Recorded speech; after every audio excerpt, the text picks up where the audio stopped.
Hello friends, electric charge and electric field उसका revision थोड़ा बहुत कॉम्पिटिटिव एग्जाम के लिए गुजकेट के लिए बराबर है। सिंपल सी बात अभी हम समझाते हैं आपको। यहाँ पे हमको पहला इक्वेशन पता चलना चाहिए, quantization of charge. Quantization of charge क्या था?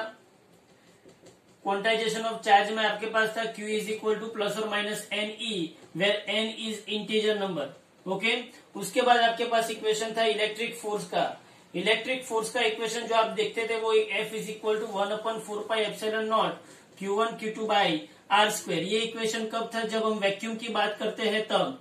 अगर मैं इलेक्ट्रिक फोर्स को मीडियम के अंदर बोलूं, मतलब कि दो चार्ज पार्टिकल मीडियम के अंदर रखे हुए हैं, तो Fm is equal to 1/4πε Q1 Q2 by are square. यहाँ पे एप्सिलॉन नॉट जो है वो वैक्यूम का परमिटिविटी है, और यहाँ पे एप्सिलॉन होगा वो किसका परमिटिविटी होगा? मीडियम का परमिटिविटी होगा। तो यहाँ पे क्या रखा हुआ है? मीडियम रखा हुआ है, बराबर है। तो आपको पता है कि F बटे Fm अगर मैं करूंगा, F बटे Fm करूंगा तो मेरे पास आएगा एप्सिलॉन बटे एप्सिलॉन नॉट, और उसको मैं क्या बोलूंगा? Epsilon R, where epsilon R is relative permittivity. Relative permittivity, उसको मैंने दूसरा नाम दिया है कैपिटल के। कैपिटल के क्या होता है? Dielectric constant. कैपिटल के क्या होता है? Dielectric constant. तो उसके ऊपर से मुझे पता चलता है कि F बटे Fm is equal to capital K, तो उसके ऊपर से मुझे पता चलता है कि Fm is equal to F बटे कैपिटल के। इसका मतलब ये हुआ कि अगर मेरे पास दो चार्ज पार्टिकल है, दोनों के बीच में वैक्यूम है, और वैक्यूम में जो फोर्स F लगता है, तो अगर मैं मीडियम रखूं तो फोर्स कितना होगा? 1k टाइम्स, 1/k टाइम्स, बराबर है। तो ये मेरे पास इलेक्ट्रिक फोर्स का इक्वेशन आ गया। Okay fine. अब मेरे को यहाँ पे पता है कि स्मॉल के की वैल्यू पता है 9 × 10⁹ बराबर है न्यूटन इंटू मीटर स्क्वायर पर कूलम स्क्वायर। ये जो कैपिटल के है डाइलेक्ट्रिक कांस्टेंट, डाइलेक्ट्रिक कांस्टेंट जो है उसकी मैं आपको बताता हूं कि वैक्यूम के अंदर वैल्यू क्या होती है। वैक्यूम के अंदर वैल्यू उसकी होती है 1। वैक्यूम के अंदर उसकी वैल्यू कितनी है? 1। उसकी एयर के अंदर वैल्यू कितनी है? 1.0054। एयर के अंदर उसकी वैल्यू कितनी है? 1.0054। और वाटर के अंदर उसकी वैल्यू कितनी है? वाटर के अंदर उसकी वैल्यू है 84। ये सिर्फ डेटा है, अगर याद रहे तो रखना है, कोई टेंशन नहीं है। वैक्यूम में 1, एयर में 1.0054, ऑलमोस्ट हम उसको क्या लेते हैं? 1 ही लेते हैं। सिर्फ वाटर में वो कितनी है? 84। ओके, अब एक ध्यान से समझो आप। एक ऐसा सिचुएशन आपको दिया गया है कि if a charge particle move around another charge particle of in radius R, then time period क्या होगा? मतलब कैसा बोला है कि बीच में एक पॉजिटिव चार्ज पार्टिकल है, उसके आसपास एक दूसरा नेगेटिव चार्ज पार्टिकल। सीधी सी बात है, ये नेगेटिव चार्ज पार्टिकल है, ये पॉजिटिव चार्ज पार्टिकल के आसपास ये नेगेटिव चार्ज पार्टिकल जो है वो क्या कर रहा है? सपोज कि ये Q1 है और ये क्या है? Q2 है। वो क्या कर रहा है? तो ये आसपास घूम रहा है, सर्कुलर मोशन कर रहा है। तो इसका टाइम पीरियड कितना होगा? तो सिंपल सी बात है कि हम यहाँ पे क्या करेंगे?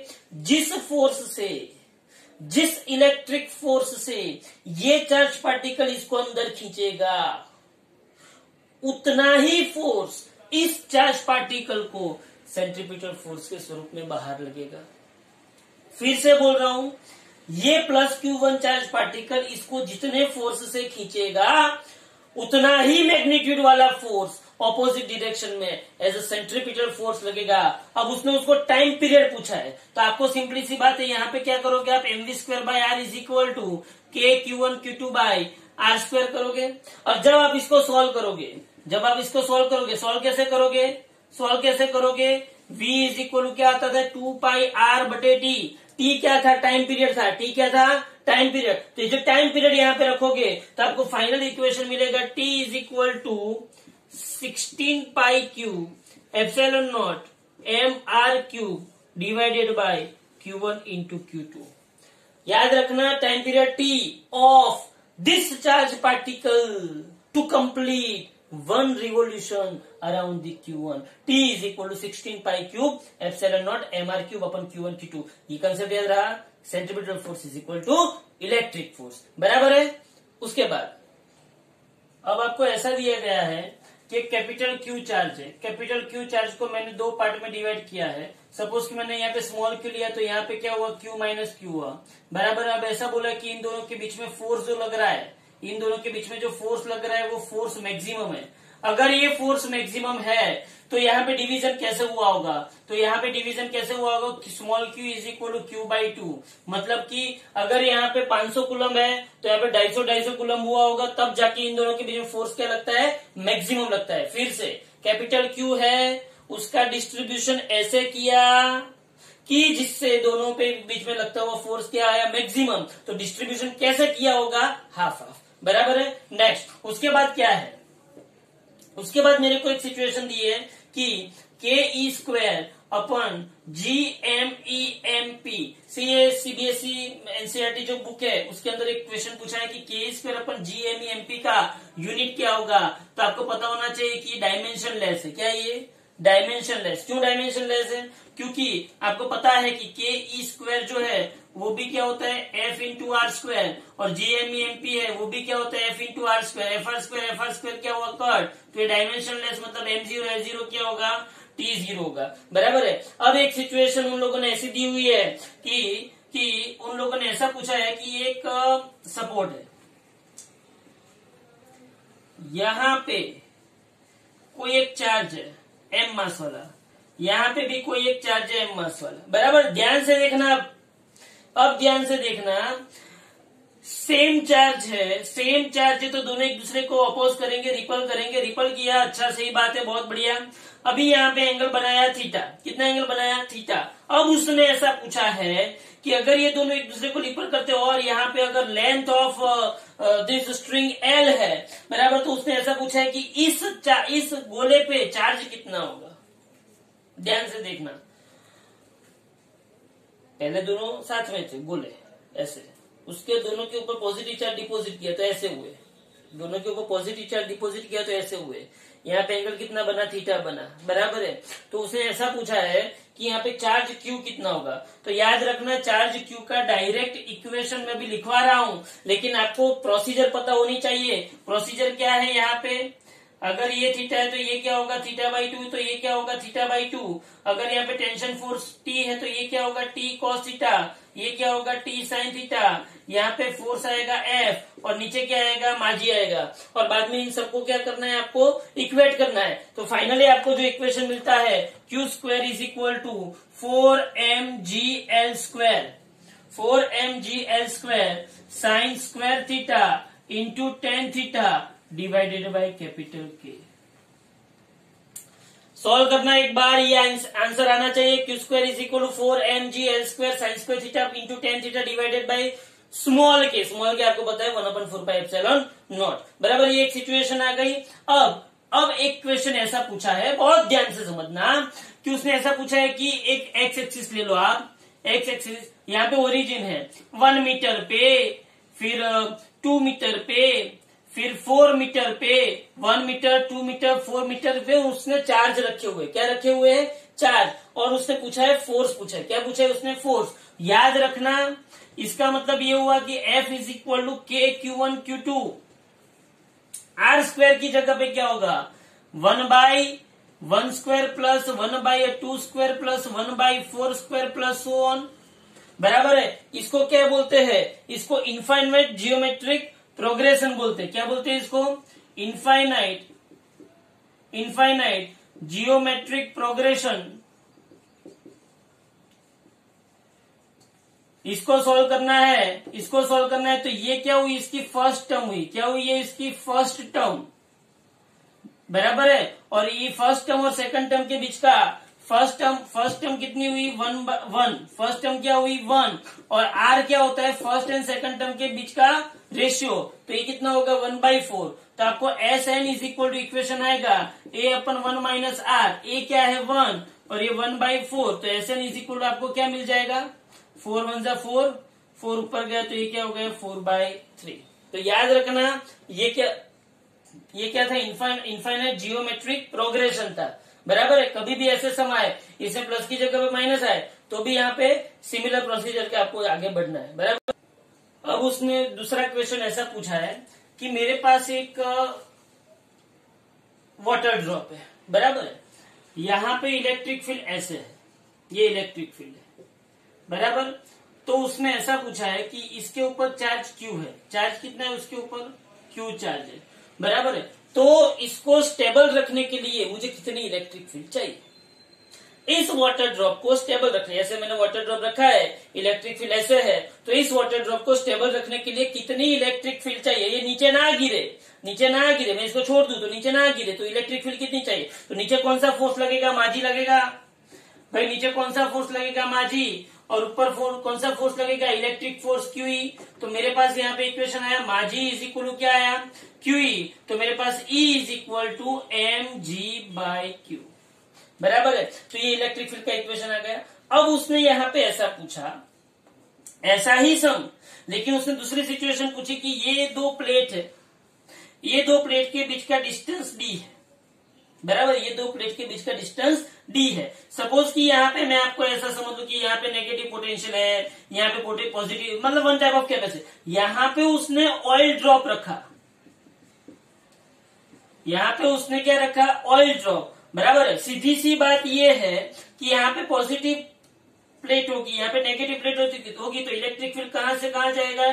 पॉजिटिव टू नेगेटिव, बराबर है। तो इलेक्ट्रिक फील्ड यहाँ पे जा रहा है, बराबर है, इलेक्ट्रिक फील्ड। और यहाँ पे पोटेंशियल डिफरेंस कितना होगा? V होगा। कितना होगा पोटेंशियल डिफरेंस? V।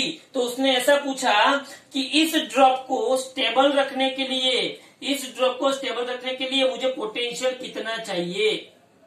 तो सीधी सी बात है, नीचे कौन लगेगा? माजी लगेगा, और ऊपर कौन लगेगा? QE लगेगा।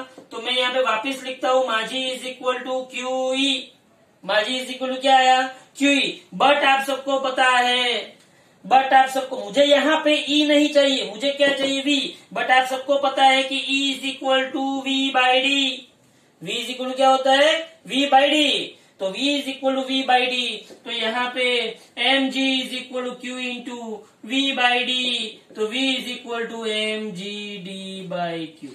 बोलो, पता चला? तो यहाँ पे मुझे क्या मिल गया? V मिल गया। अब उसने यहाँ पे ही एक दूसरा सिचुएशन क्रिएट किया, इसमें एक दूसरा सिचुएशन क्रिएट किया उसने कि वापिस एक ऑयल ड्रॉप है, नीचे उसको क्या लगता है? mg, और ऊपर उसको क्या लगता है? QE। तो उसने ऐसा बोला कि नंबर ऑफ इलेक्ट्रॉन मुझे कितने रिमूव करने चाहिए? How many electrons remove from an object, from a sphere to be in equilibrium condition, equilibrium condition. तो सीधी सी बात है, ये क्या हो गया? mg is equal to QE, mg, लेकिन अकॉर्डिंग टू क्वांटाइजेशन Q क्या होता है? Ne। Q क्या होता है? Ne। Q क्या होता है? Ne। तो n is equal to mg/E। तो सोचो आप, सिंपल ऑयल ड्रॉप के ऊपर एक दो और तीन अलग अलग टाइप के हमने क्या समझे? लॉजिक समझे। ओके, इस सिचुएशन के अंदर हमको ऐसा बोला गया है कि एक सपोर्ट है, यहाँ पे टू स्फीयर्स जो है, ये L लेंथ है, बराबर, ये L लेंथ है। अब उसने ऐसा बोला कि ये जो दो स्फीयर, यहाँ पे सपोज की एंगल, आप सिंपल से एक बात समझो, यहाँ पे अगर मैं एंगल थीटा बोलूं तो यहाँ पे एंगल कितना होगा? थीटा। इन दोनों के बीच में, इन दोनों सेम चार्ज डिपॉजिट किया, तो इन दोनों के बीच में रिपल्सिव फोर्स लगा, तो यहाँ पे कौन सा फोर्स लगेगा? F। यहाँ पे नीचे कौन सा फोर्स लगेगा? mg। यहाँ पे क्या होगा? T। अगर यहाँ पे थीटा बना तो यहाँ पे भी थीटा, यहाँ पे ये क्या बना?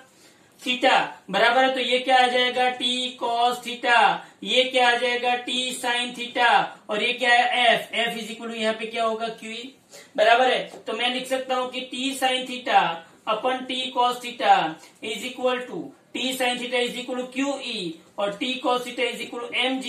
तो QE बटे mg, T ने T को मारा तो tan theta is equal to क्या आ गया? QE बटे mg, बराबर, ये मुझे tan थीटा मिल गया। लेकिन ये कब? जब ये सिस्टम हवा में थी। अब उसने ऐसा बोला कि यही सिस्टम को अगर मैं पानी में डालता हूं, यही सिस्टम को अब मैं किस में डालता हूँ, पानी। यही सिस्टम को अगर मैं पानी में डालूं तो क्या होगा, तो आपको समझ में आना चाहिए कि ये तो थीटा का थीटा होगा, ये भी थीटा का थीटा होगा, ये टेंशन फोर्स होगा, ये टी कॉस थीटा होगा, ये क्या होगा टी साइन थीटा होगा, यहाँ पे ये क्या होगा एफ होगा। लेकिन यहाँ पे नीचे जब मैं पानी के अंदर इस सिस्टम को डुबोता हूं तब यहाँ पे माझी तो लगेगा ही, साथ में माझी डाउनवर्ड लगेगा, लेकिन ड्यू टू दिस वाटर उसके ऊपर एक अपवर्ड फोर्स लगेगा जिसको हम क्या बोलते हैं बॉयंट फोर्स। तो माझी माइनस m0 जी क्या लगेगा mg माइनस m0 जी। तो यहाँ पे आप समझ सकते हो कि t sine theta upon t cos theta is equal to क्या होता है f मतलब क्या हुआ QE, और t cos theta is equal to क्या हुआ mg minus m0 g. T cut तो tan theta is equal to QE upon g into m minus m0 बराबर है। तो यहाँ पे क्या था tan theta is equal to QE upon माझी, लेकिन यहाँ पे tan theta is equal to QE upon g into m minus m0 where m is mass of emerged charge, m0 is mass of displace